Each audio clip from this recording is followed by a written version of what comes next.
All right, let's dive into one of the shortest, but maybe one of the most powerful poems ever written.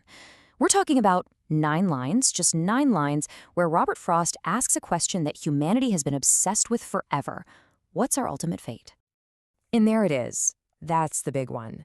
How's it all going to go down? A big flash of fire? Or a slow, creeping freeze?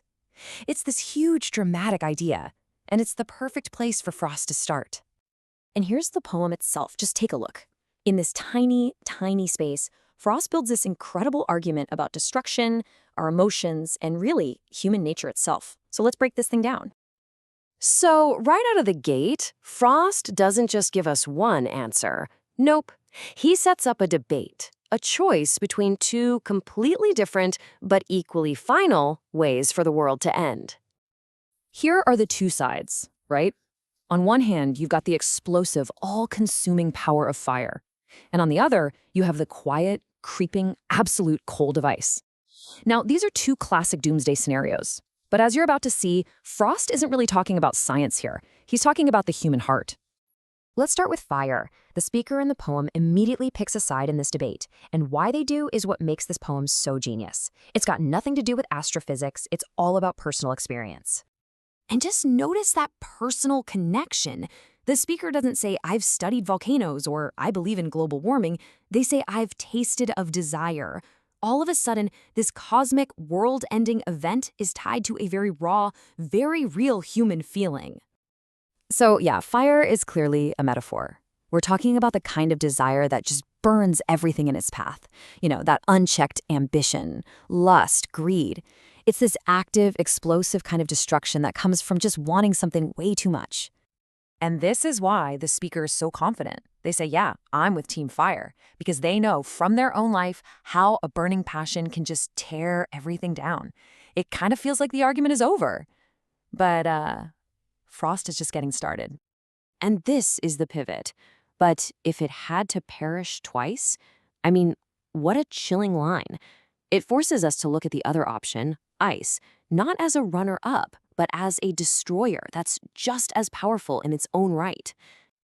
The language here is just incredible. It's so understated. He doesn't say ice is terrifying or horrible. He says it's great for destruction, and that it would suffice. Like, yeah, that'll get the job done.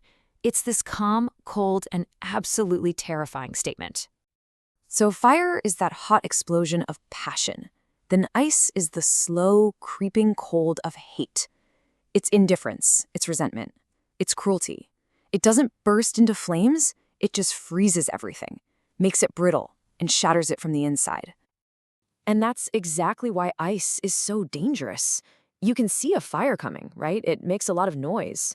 But ice, I mean, the cold shoulder, that simmering resentment, that quiet cruelty, it can spread without anyone noticing until everything is frozen solid.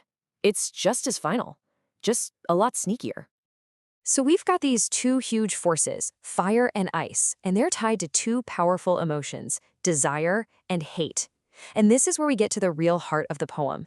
This isn't just about how the planet Earth might end. It's about how a friendship, a family, or a whole society can end. And this is where Frost really turns the mirror on all of us. He's saying the most powerful destructive forces in the entire universe aren't out there in space. They're the elemental passions and hatreds that exist inside every single one of us. So you have these two paths to destruction. Fire, that hot, flashy end that comes from wanting too much. And ice, the cold, quiet end that comes from caring too little or from hating too much. And Frost's point is, either one is more than enough to bring everything crashing down. And that's the poem's big, sobering warning. We don't need to wait for an asteroid or a solar flare to do us in. We have all the tools we need for our own apocalypse, just simmering right there inside our own hearts. It would suffice. So we're left with this one last haunting question. Frost seems to lean toward fire at first, but then he says ice is also great for destruction. So what do you think? Is it the explosive, passionate blaze of desire, or is it the slow, creeping, and maybe eternal freeze of hate? Which one is the one we really need to watch out for?